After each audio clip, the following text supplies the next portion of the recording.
Nous sommes le 5 octobre 2021. Bienvenue, chers téléspectateurs, dans cette édition. Le chemin est encore loin dans le domaine de la réconciliation. Propos tenus par la Commission Justice et Paix du Conseil des évêques de l'Église catholique ce mardi.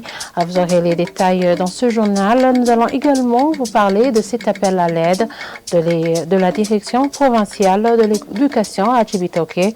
Cette direction voudrait que l'école fondamentale de Nyenomba en commune Mugina soit épaulée car les élèves dans les écoles étudient assis sur des planches. Tout de suite, les détails.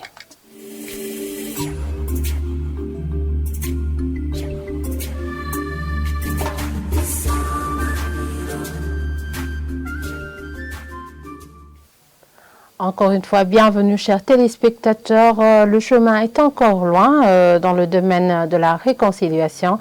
Propos tenus par Monseigneur Georges Bidimana de la Commission Justice et Paix du Conseil des évêques de l'Église catholique ce mardi. C'était au moment où cette commission présentait ses réalisations durant les 3 années écoulées. Suivez-le.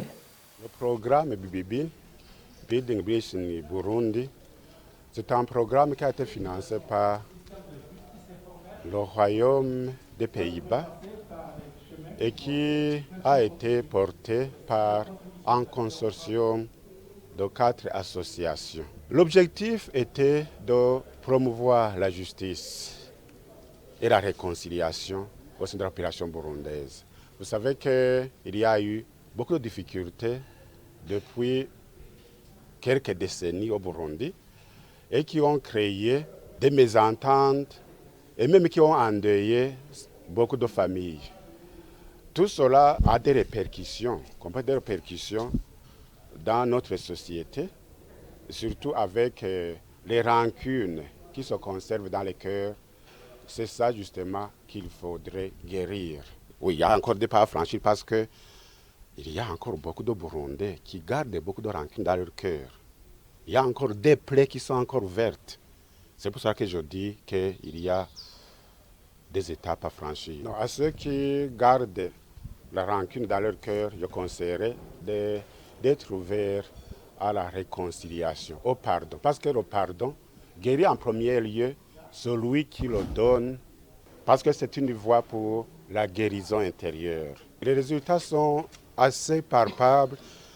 Mais ça diffère d'une province à une autre, d'une commune à une autre. Mais il y a des communautés où on est plus avancé par rapport à d'autres. Il y a une bonne collaboration avec les structures locales, mais nous essayons d'étendre cette façon de faire à beaucoup de personnes pour qu'il y ait beaucoup de protagonistes en faveur de la réconciliation. Il y a des communautés dans lesquelles il y a des personnes qui ont exprimé à haute voix, leur volonté de pardonner à leurs offenseurs et d'autres qui ont été offensés, qui ont offert le pardon. Et ils l'ont fait à haute voix publiquement. Pour moi, c'est un apport important. La délimitation de la frontière internationale dans le lac Tanganyika va aider dans la prévention des conflits structurels entre pays riverains. Des propos tenus lors d'une réunion technique conjointe sur la délimitation de la frontière internationale dans le lac Tanganyika. Fred Ngoga Gatelekse, chargé de programme frontière, indique que le lac Tanganyika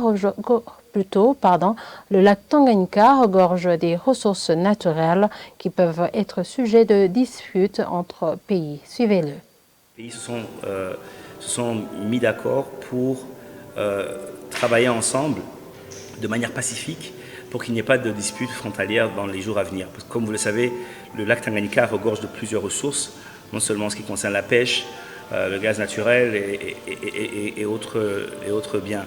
Donc l'objectif de cette réunion aujourd'hui, c'est de voir comment aider les pays membres, donc non seulement à finaliser donc, le budget, à se mettre d'accord sur une sorte de mémorandum d'entente et vraiment donc un plan d'action sur comment on va délimiter le plus tôt possible donc le lac Tanganyika. Il y a des ressources naturelles et souvent chaque pays a des intérêts. Et lorsqu'il y a ambiguïté en ce qui concerne les frontières, ça crée des problèmes. Justement, lorsqu'on a créé le programme Frontières, c'était justement pour éviter ce genre de problème, Donc les conflits, c'était un outil pour prévenir les conflits structurels. Et donc voilà, c'est ça qu'on est en train de faire en ce moment, c'est pour prévenir des conflits structurels entre Africains, mais surtout faire la promotion de la coopération transfrontalière qui rentre dans le cadre de ce qu'on appelle la zone de libre-échange et la liberté des mouvements des biens et des personnes. Un don de 50 poubelles publiques a été octroyé par la Banque commerciale du Burundi, Bankobu, à l'administration de la commune Mukaza ce mardi.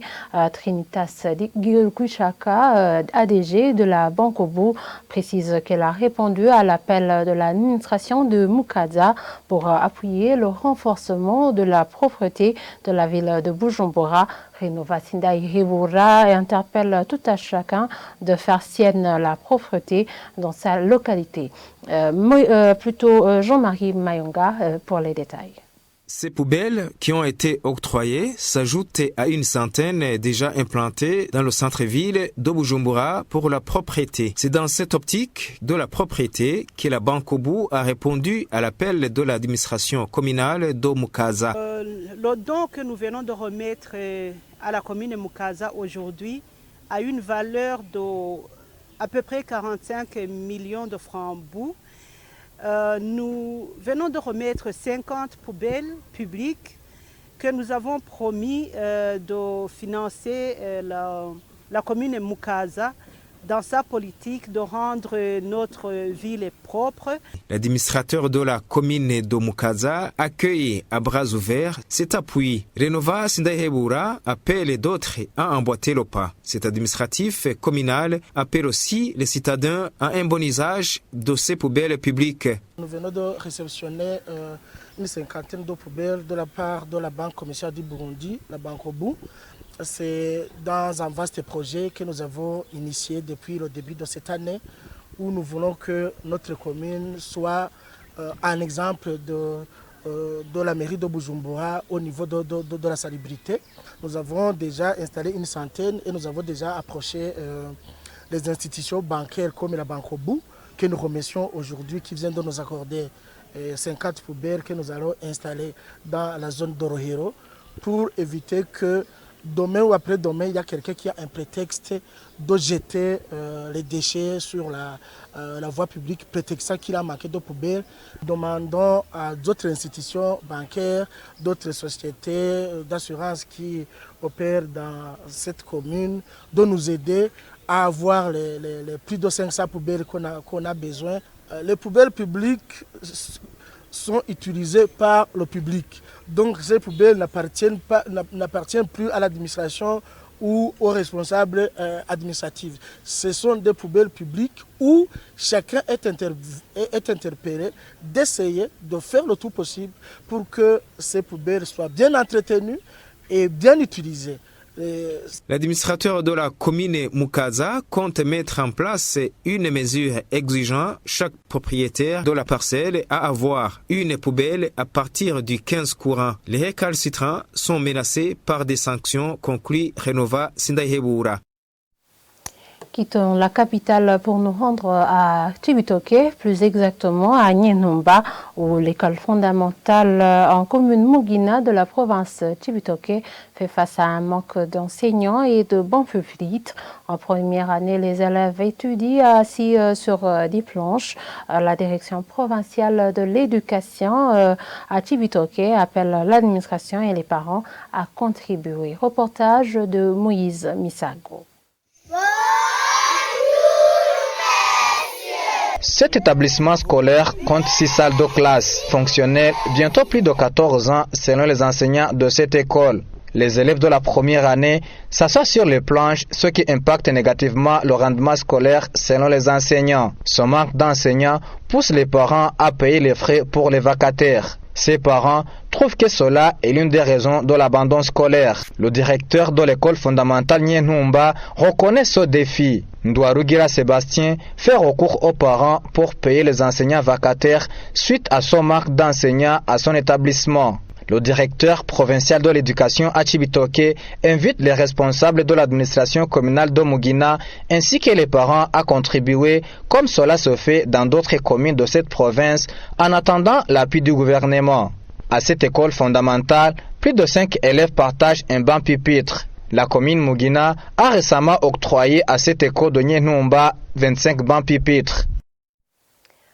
Et quittons l'intérieur du pays et rendons-nous à l'international où un gigantesque panne de Facebook a eu lieu pendant plus de 6 heures. Instagram et WhatsApp ont disparu des écrans de téléphone des utilisateurs ce lundi 4 octobre 2021. Le géant californien évoque un problème de réseau. Images et commentaires de nos amis de France, plutôt de TV5 Monde. Redémarrer, relancer, patienter, rien n'y a fait. Comme d'autres millions d'utilisateurs touchés à divers degrés, ce lundi pendant plus de 6 heures, cette jeune femme a été privée de son réseau social favori. J'adore Instagram. C'est l'application que j'utilise le plus, surtout pour mon travail. Donc professionnellement, c'est clairement un problème.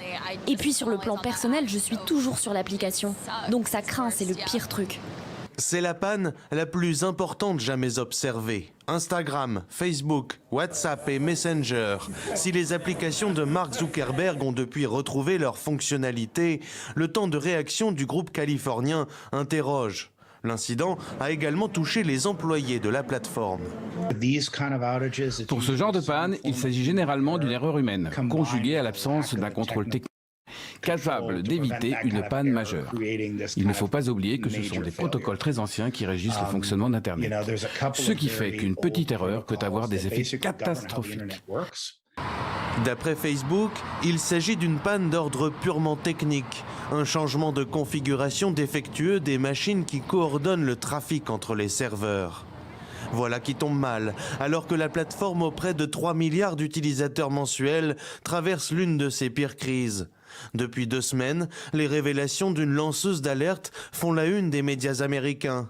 Ancienne ingénieure chef de produit au sein de l'entreprise, Frances Haugen a fait fuiter de nombreux documents internes et accusé le groupe, exemple à l'appui, de choisir le profit plutôt que la sécurité de ses usagers. Et voilà, c'est ici que nous clôturons ce journal. Merci de nous avoir suivis et très bonne soirée à tous.